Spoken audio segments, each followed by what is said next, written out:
I'm going to share my screen and then we'll get started. So I put together a little slideshow for you guys. I wanted to create a little bit of a visual so we could walk through. So first and foremost, I know you guys are here because you want to learn about creative finance and not talk about me and Jay the whole time. I just wanted to give you guys a little bit of a background on who we are. And if you haven't been following along our journey for the past 2 years or so, I'll give you a little snapshot. So we started investing in 2020. We found a little single family in Philadelphia on the market. And from there, we realized that what are we going to do next? You had to save all this money, go on the market, get competitive offers, right? So we had money saved. And we had two options we can do. We can go buy another house, do it the same way, and then save again, or we can invest in ourselves. So we decided to invest in ourselves. And in April of 2021, we joined with our coaches, Jen and Joe. They're actually in the room.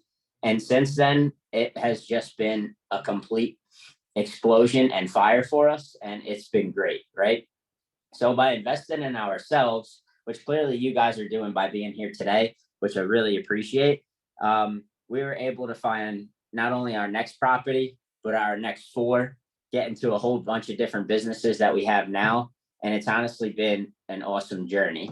So what did we do and what did we get to by investing in ourselves? We wind up finding our niche, right? So some people have the BRRRR method as their niche.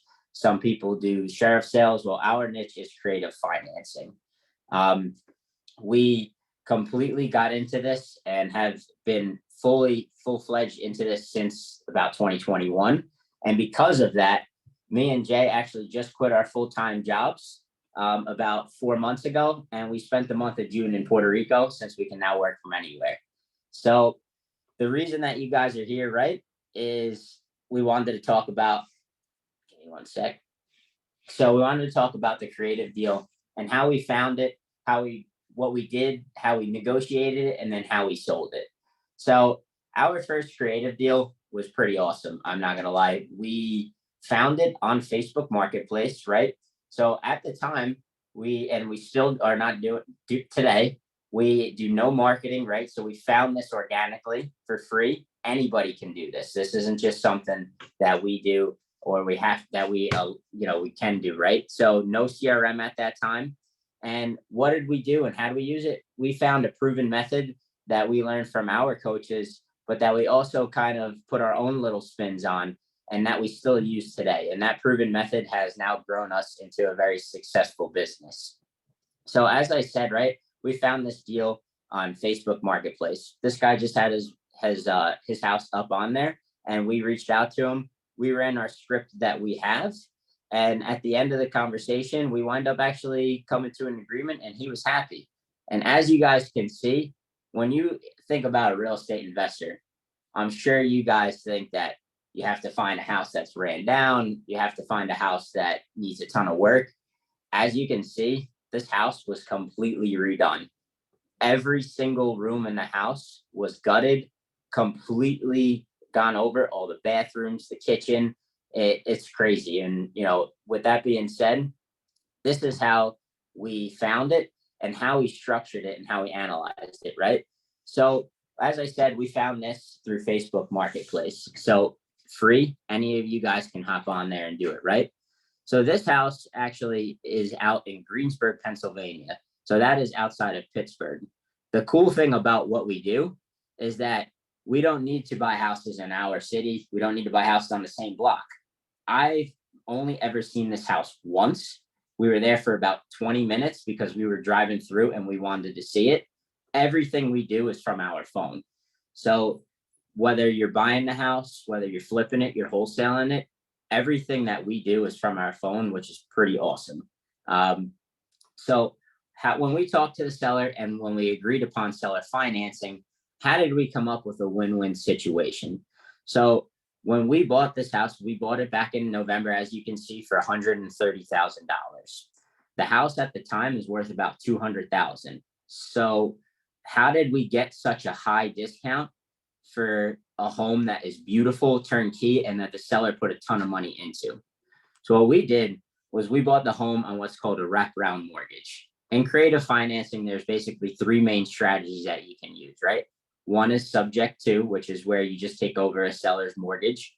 One is seller financing, where you pay the monthly payments. And the second is a combination of both, which is called a wraparound mortgage.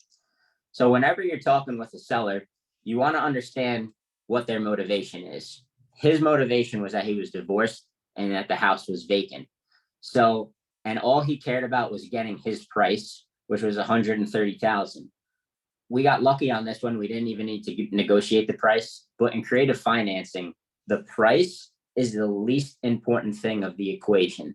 If you can give the seller their price, typically you can get the other things that you want at a great term. So he had a current mortgage in place on the home. It had about a $28,000 balance. His payments are $805 at 2.75%. So for any of you guys who are investing right now, looking to buy a home, your mortgage rates are 5% plus. So we got into a loan that was it has 7 years left. So we're paying all principal now. There's basically no interest. And any of the interest that we are paying is at 2.75%. So we are paying down, our debt pay down rate is ridiculous. Now, when it came down to how long, we know that he only had 7 years left on his mortgage, but he needed his money in 5 years to be able to pay off or to be able to take this money and use it for his kids' college. So he said, I can do 5 years. Great, no problem. Originally, he wanted $35,000 of his equity up front, right? So as I mentioned, he wanted $130,000 for the house. He had a $28,000 balance. That's somewhere around $90,000 in equity. That $90,000 in equity isn't going to be paid out until the end of those 5 years, right? But some sellers want some of their equity up front. Some call it skin in the game. Some may need to pay off a credit card, or some just want money up front. So originally he wanted $30,000, but we explained to him that at the price that we're giving it to him and some of the work that still needed to be done in the house, we typically buy with no money down. So he said, well, that wouldn't work. So what we did is we asked him, well, if it does, what is the least that we would be able to give, or what would be the least that you would accept? He wound up saying $5,000. So just by asking a simple question, we got him $25,000 down, which took about 5 seconds. A little something that a coach taught me is flapping your lips saves you a lot of money. So that is the truth. The rule of thumb right now is that you always want to make sure that you're 10% or less whenever you are doing money down with a seller, unless you're in a crazy market like Florida or Arizona or something like that. And then it kind of, there's a little bit different of an equation there. So as I mentioned, there's all that equity, right? That he's not going to get until the 5 years. What do we do there? Some people who maybe not as experienced or want to try and make it more favorable because they're trying to be desperate with the seller, they'll offer to pay payments or interest on that equity. We didn't bring that up. We just said, we'll pay you that equity at the 5-year mark. So what did we do? We got ourselves a free note at 0% with no payments until the balloon. And on top of that, we didn't have our first payment to his mortgage company due until 60 days after closing. So we bought this house. We didn't have any payments, so no holding costs for 60 days besides utilities, which were maybe $25 plus an insurance policy. And then what did we do with this property, right? So I told you we bought it, we found it, and we closed on it. And how do we now make money with it? What is the strategies? There's a million and one things we could have done. We could have finished some of the work that it needed and put it on the market. But what is that? That would have made us come out of pocket more. Then we would have had to pay realtor fees. And then we also would have had to pay maybe some closing costs on top of that. So it's always cool to have a bunch of tools in your tool belt. So this is exactly what we did next. Before I get into that, how much did it cost? This house out of pocket cost, with closing costs and the down payment to the seller, cost us $9,864.50. This is straight from the HUD. I did not create this or at all. I screenshotted the old HUD that we had and I put it up here. So for this home, to buy it, a 5-bed, 2-bath home with a 2-car garage costs us $9,800 out of pocket.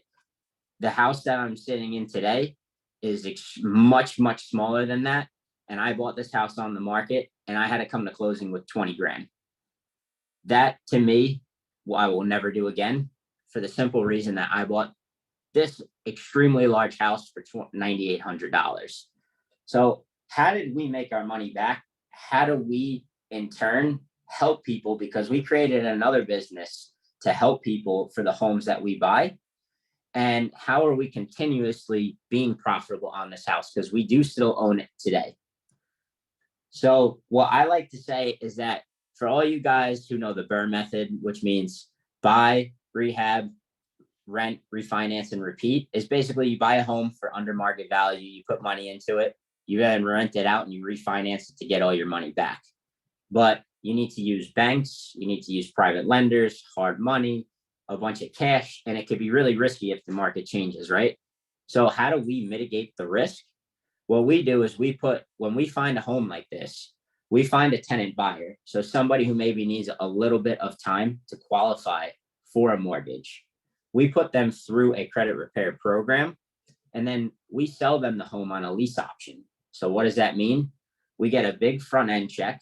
As you guys can see, we made a $15,000 down payment. So you guys can do the math. We made all of our money back. We found these tenant buyers before our 60th day. So before our first payment was due. So we had no holding costs besides utilities, which we made back. And then we were profitable from day one. So any rent money that we got, because now we rent this house to them, they pay us XYZ amount of money a month. So they pay us $13.99 a month. Our payment to the bank is $805, and taxes and insurance are extremely cheap. So we cash flow a healthy $500 a month on this house, which is straight profit because we got all of our money back from the down payment. The even better part for us is, and obviously, we always want to make sure that the tenant buyer is being taken care of and we are being fair. But since we got this house under market value, even if we bought it at market value, what we do is we mark the house up, right? So we know that our tenant buyer isn't going to buy the house from us for a few years. So we mark that house up based on appreciation. We sold this house to our tenant buyer for $180,000. So now we automatically, as of 60 days after closing, have now made all of our money back and are profitable. We cash flow $500 a month. And on top of that, we have sold our house for a $50,000 markup. And once they buy us out, all that debt pay down that we've been doing, we're going to make almost a 6-figure check on the back end. So this $9,800 house will probably make us, over the course of its 3 to 4 year lifespan with us, almost $100,000. So with that being said, how can you guys do this? How can all of you start? It's simple. There's so many free different ways that you can talk to sellers for sale by owners on Zillow. I was doing that yesterday, to be very frank with you. Going on different Facebook groups and seeing homes for sale. Telling people that you buy homes for sale by owner, right? You give referral fees, or even going on Facebook Marketplace. We have found many deals on Facebook Marketplace. You just have to search in between the lines. It's all there. All you got to do is put in the work. And then how do you talk to people? We have a script that we use, right? And this is where it really comes down to some of your expertise. And that's exactly why I want to continue doing these every week, because I want to show you all the different paths and really expand your guys' mind outside of just going to the bank and getting a mortgage. So how can you guys stay connected with me? How can you stay connected with Jay? We want you guys to follow along, because every Thursday at 12 from here on out, I'm going to be analyzing all the deals that we've done, whether it's houses we've kept, houses we've wholesaled, houses that maybe we passed off to another investor, and why. And I want everybody to start to understand this, because I don't think it's talked about enough, and it has completely changed our lives. I mean, I'm able to walk away from my accounting job where I was working 12 hours a day, and now I'm able to do this. And I may be still working 12 hours a day, but I enjoy it. It's fun.